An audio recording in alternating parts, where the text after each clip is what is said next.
Don't live the life that has been given you by their circumstances, by the people that's around you.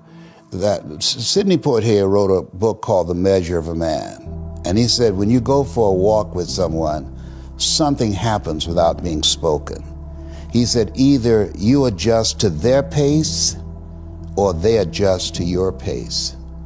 Whose pace have you adjusted to? And so there are things that we pick up and we think that they're our choices, but they're the choices that we've been programmed by life to do. When we leave our homes in the morning, we're bombarded with over 6,000 advertising hits through Facebook, through Twitter, through Instagram, through television, through our phones and through our communities, and through the computers. And so all of these things are impacting us every day. So if you don't have a program for your mind, then your mind is going to be programmed, and you'll find yourself doing things that you did not know and that they affected you, that they, through marketing techniques and strategies, that they will create a thirst within you. I came up in an era that said if you built the best mousetrap, the world would be the path to your door. But if you know marketing, people will sleep outside your store to buy a telephone they've never touched or seen. I was trying to think, what could I say that could actually be helpful or useful to you in the future? And I thought perhaps tell the story of how I sort of came to be here. How did some of these things happen? And maybe there's some lessons there, because I often find myself wondering, how did this happen? So when I was young, I didn't really know what I was going to do when I got older. People kept asking me, and eventually I thought that the idea of inventing things would be really cool. And the reason I thought that was because I read a quote from Arthur C. Clarke, which said that a sufficiently advanced technology is indistinguishable from magic. And that's really true.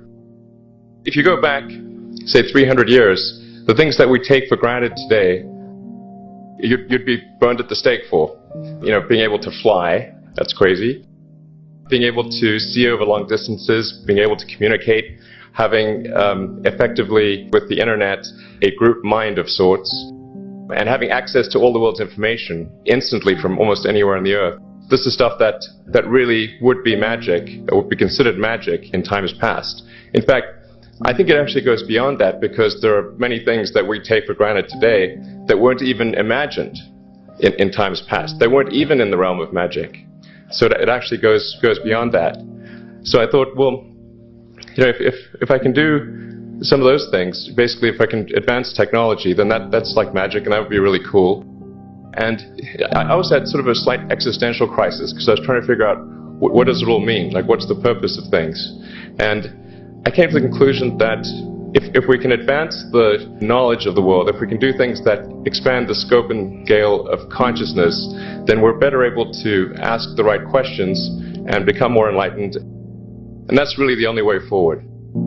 So I studied physics and business, because I figured in order to do a lot of these things, you need to know how the universe works, and you need to know how the economy works.